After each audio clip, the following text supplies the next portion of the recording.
মাত্র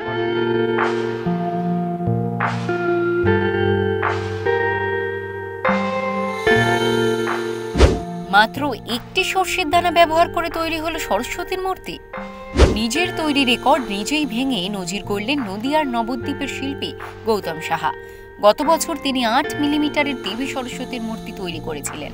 এবছর একটি সর্ষের দানার উপর ৫.৫ মিলিমিটারের দেবী মূর্তি তৈরি করে তাক লাগালেন নবদ্বীপের এই শিল্পী। এ বিষয়ে তিনি বলেন, গত বছর আমি মা সরস্বতীর মূর্তি বানিয়েছিলাম একটি রুল পেন্সিলের ভিতরে, যার উচ্চতা ছিল ৮ মিলিমিটার। তো এবার আমি একটা সর্ষের দানার উপরে মাটি দিয়ে মা সরস্বতী দেবীর মূর্তি বানিয়েছি, যার উচ্চতা ৫.৫ মিলিমিটার। গত লকডাউনের সময় থেকে তিনি এই ক্ষুদ্র শিল্পকলা তথা এই সৃষ্টির কাজ শুরু করেন।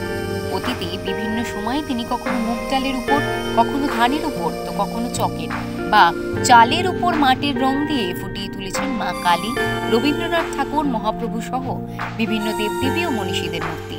তার এই দেবী মূর্তিটি তৈরি করতে যে সমস্ত উপকরণগুলি লেগেছে সেগুলি হলো, এর মধ্যে আছে মাটি, আঠা, জল, রং, এইসব উপকরণ দিয়ে তৈরি হয়েছে মূর্তি। দিন 15 সময় লেগেছে মূর্তিটি বানাতে। তিনি আরও বলেন, করোনা আবহে কাজ শুরু করার পর থেকে এখন এই কাজের প্রতি একটা আসক্ত হয়ে পড়েছি।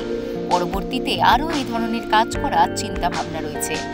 নদিয়া থেকে সুরজিৎ দাসের রিপোর্ট, ওঙ্কার বাংলা।